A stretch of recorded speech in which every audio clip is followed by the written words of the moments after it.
Hola chicos, en esta ocasión vamos a hablar sobre una metodología que nos va a permitir analizar los requerimientos de un usuario o cliente.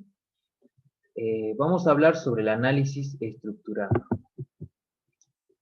Vamos a ver la definición fundamental, vamos a ver quién es Edward Jordan, vamos a hablar qué es esto del modelo de sistema, qué es el modelo esencial, qué es el modelo ambiental y el modelo de comportamiento. Comenzamos por el análisis estructurado. Este, Antes de definirlo formalmente, vamos a repasar unos conceptos previos. Recordar que el análisis de requerimiento era justamente el proceso, ¿sí?, de descubrir, de refinar, de modelizar y especificar, ¿sí?, los requerimientos. Los requerimientos justamente eran los servicios que debe tener mi sistema junto con las restricciones de operación. La especificación de requisitos es un documento, ¿sí?, que surge o es creado en la etapa de análisis de requerimientos, ¿sí?, y viene a describir aspectos, ¿sí?, sobre la información, sobre el comportamiento y la función de un sistema. Entonces, el análisis estructurado, ¿sí?, como todos los demás métodos de análisis de requerimientos, es una actividad de creación de modelos, ¿sí? Mediante el uso de herramientas apropiadas, ¿sí?, creamos modelos que reflejan el flujo y el contenido de la información, es decir, los datos y el control.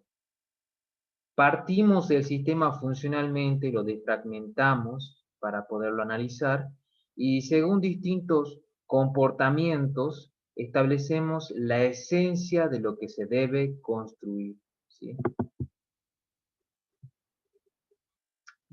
Fue propuesto por el señor Edward Nash Shurdon, ¿sí?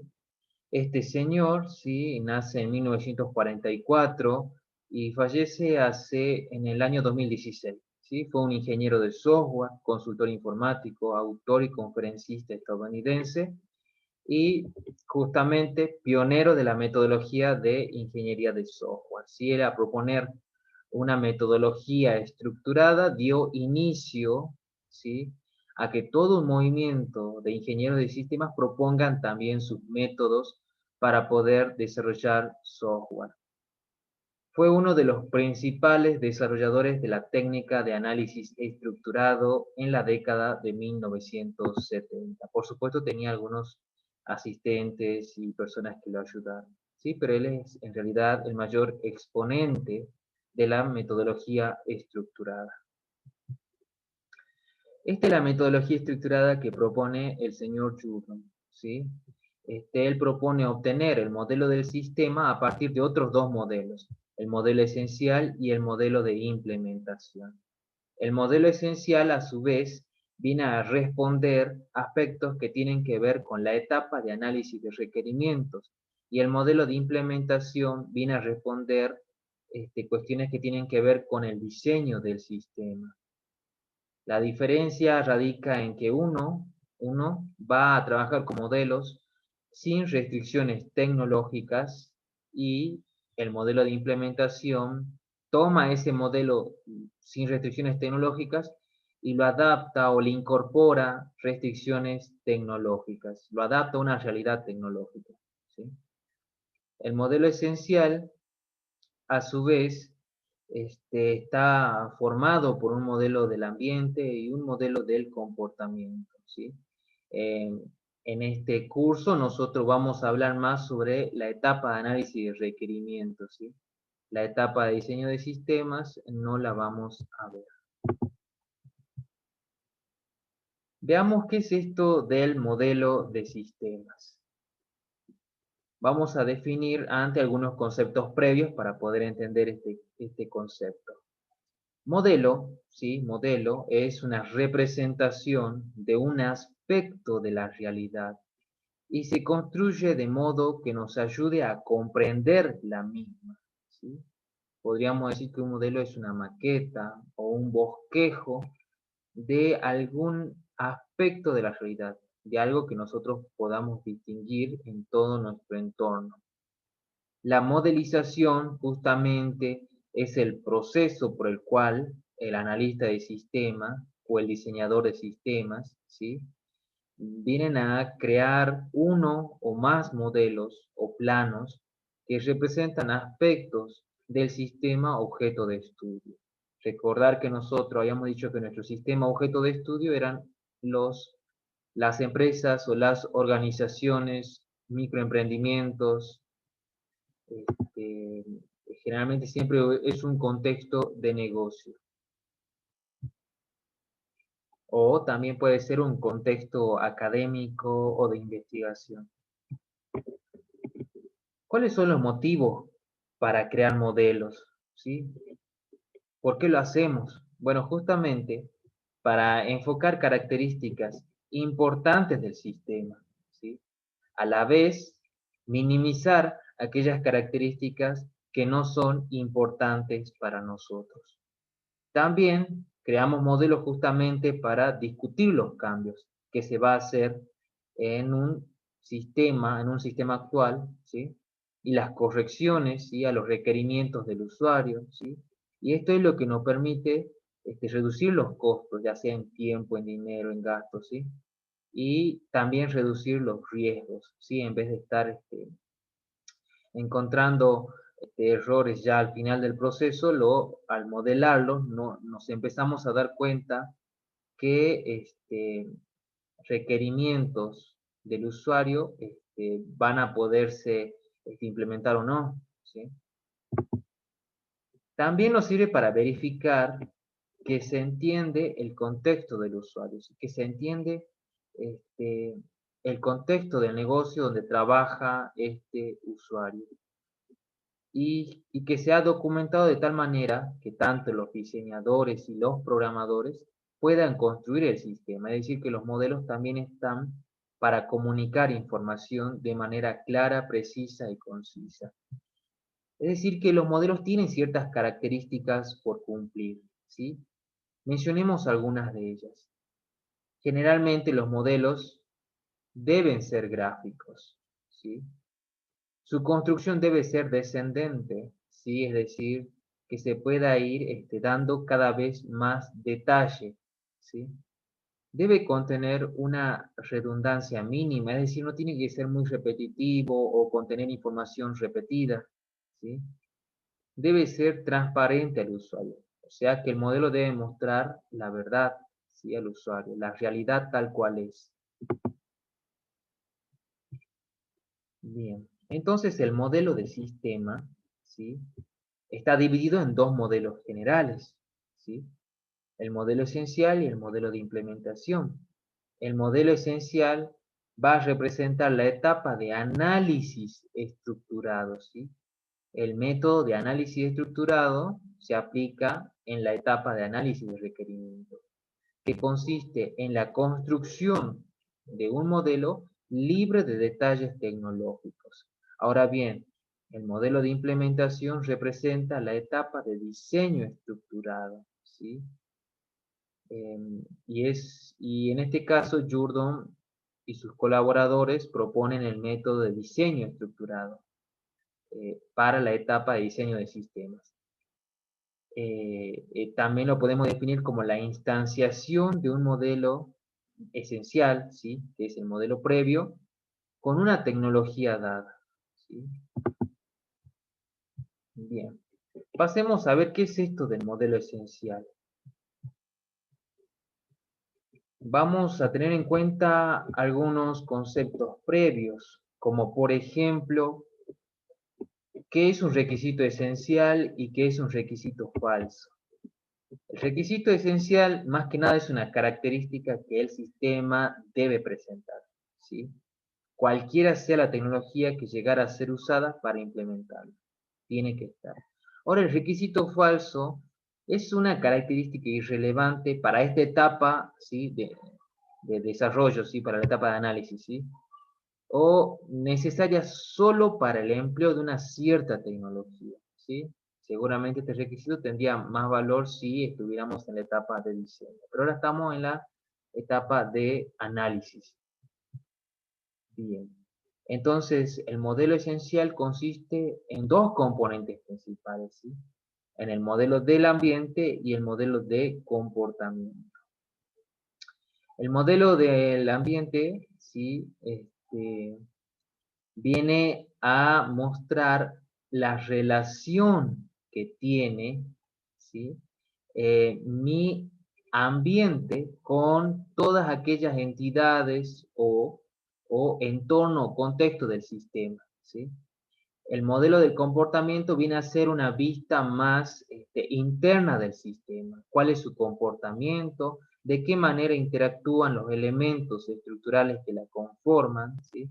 Acá está, hay que corregir la definición, ¿sí? Sin embargo, ahora ya pasamos a verlo con más detalle. El modelo del ambiente. Comenzamos por este modelo, ¿sí? Acá vemos un gráfico donde vemos que el modelo de ambiente está concentrado en ver el sistema por fuera, ¿sí? Tener una perspectiva desde afuera hacia adentro. ¿Sí? Veamos, el modelo del ambiente, ¿sí? Este modelo define la frontera entre el sistema y el resto del mundo, ¿sí? Es decir, el ambiente donde el sistema reside, ¿sí?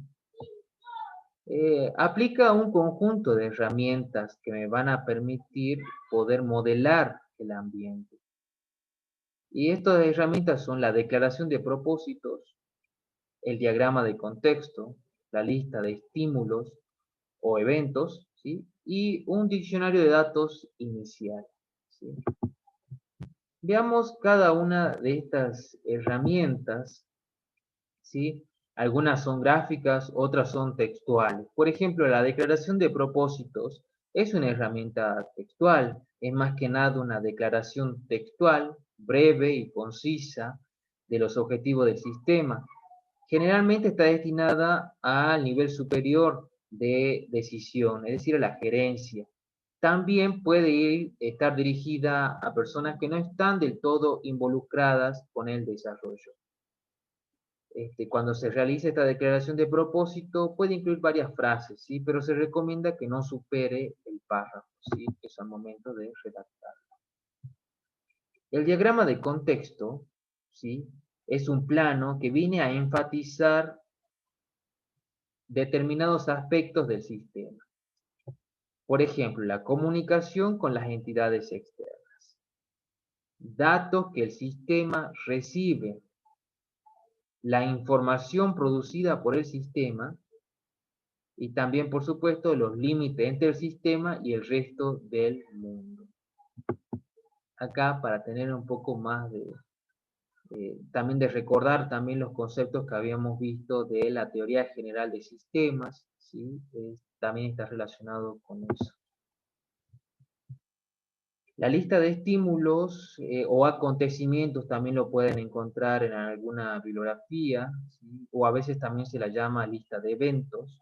Sí, es más que nada una narrativa de los estímulos que ocurren en el exterior a los cuales el sistema debe responder, ¿sí? Esta herramienta también es textual, no es gráfica como el diagrama de contexto, es textual y existen ciertos tipos de eventos o estímulos, ¿sí? Por ejemplo, hay eventos dirigidos por flujo, hay eventos temporales y eventos de control. El diccionario de datos, ¿sí? Es una herramienta textual, no es gráfica, ¿sí? Tiene también una carga de símbolos, ¿sí? Esta imagen es a modo de referencia, ¿sí? Es una lista organizada de todos los elementos de datos, ¿sí? Los elementos de datos que son pertinentes al sistema, ¿sí? Viene a darle definiciones precisas y rigurosas para que el usuario y el analista de sistemas puedan conocer todas las entradas, salidas, componentes de almacenes y cálculos intermedios. Es también una forma de ponerse de acuerdo en cuanto a los términos que se van a utilizar en las demás herramientas. Pasemos al modelo del comportamiento, ¿sí? Ahora ya no vemos la casa por fuera, la vemos desde dentro, ¿sí? El modelo de comportamiento viene a describir la conducta del interior del sistema. Esta es necesaria para interactuar exitosamente con el ambiente, con el entorno, ¿sí? Este modelo de comportamiento utiliza también herramientas, un conjunto de herramientas. Estas herramientas, hay algunas que son gráficas y otras textuales, ¿sí? Tenemos los diagramas de flujo de datos, el diagrama entidad-relación, el diagrama de transición de estados, la especificación de procesos, y volvemos a tener un diccionario de datos, pero un poco más completo, ¿sí? Comencemos por el diagrama de flujo de datos, ¿sí? Este es un plano que nos permite visualizar un sistema como una red de procesos funcionales, ¿sí? Conectados entre sí por conductos y tanques de almacenamiento de datos. Estos serían los tanques de almacenamiento de datos. Estas serían las funciones que menciona, sí, a veces también se lo puede encontrar como procesos. Sí, estas son las entidades externas, estos son los flujos de datos, la manera en que interactúa con los almacenes y con los demás procesos o funciones. Estos procesos o funciones vienen a transformar los datos que vienen como entrada y siempre tienen una respuesta. Sus componentes, como veníamos diciendo, son los procesos, los flujos de datos, los almacenes, ¿sí? Y las entidades externas. La siguiente herramienta es el diagrama entidad-relación. Es un modelo de red que describe con un alto nivel de abstracción la distribución de datos almacenados en un sistema, ¿sí? Es una herramienta que permite especificar la estructura estática del sistema, ¿sí? La herramienta anterior, por ejemplo, representaba medianamente un aspecto dinámico porque venía a representar la interacción entre almacenes, procesos y otros procesos entre entidades externas. En cambio, el diagrama de entidad-relación es una herramienta que especifica la estructura estática del sistema. Es decir, que va a modelar dónde se encuentran los datos y cuál va a ser la estructura de los mismos, ¿sí? Pasemos al diagrama de transición de estados. Este plano sirve para el modelamiento de actividades, ¿sí? Donde un conjunto finito de estados diferentes pueden ser reconocidos, ¿sí? Más que nada viene a modelar los diferentes estados por los que tiene que pasar una determinada entidad, ¿sí? Y las condiciones y acciones que se deben tener en cuenta al momento de cambiar de estados. El siguiente es la especificación de procesos. La especificación de proceso es más que nada un conjunto de herramientas, ¿sí? Que me vienen a describir las actividades a ser desarrolladas para transformar los datos de entrada en datos de salida, ¿sí? Acá hay varias herramientitas que se pueden utilizar para especificar los procesos, ¿sí? Recordar que nosotros hemos visto los procesos acá, ¿sí? Entonces, para especificar qué se hace ahí adentro, utilizamos un conjunto de herramientas. Estas herramientas pueden ser el lenguaje natural, ¿sí? Escribir, ¿sí? En nuestro propio lenguaje, ¿sí? Lo que se debe hacer en ese proceso, ¿sí? Puede utilizarse pseudocódigo, puede utilizarse pre y post condiciones, tablas de decisión, árboles de decisión, o los famosos diagramas de Nassif-Schneiderman, o mejor conocidos como diagramas de bloques. Acá tenemos un ejemplo, ¿sí? Entonces, si tu proceso se llamaba calcular promedio, entonces acá se le ponía el nombre, luego se le ponían las variables de entrada. Las variables de entrada, más que nada, son justamente los datos de entrada que recibía acá en el diagrama de flujo de datos, ¿sí? Bien. Eso es todo por ahora. ¿sí? Y nos estamos viendo en un próximo video. No se olviden de darle like y de compartirlo y de suscribirse a mi canal. Muchas gracias. Chao, chao.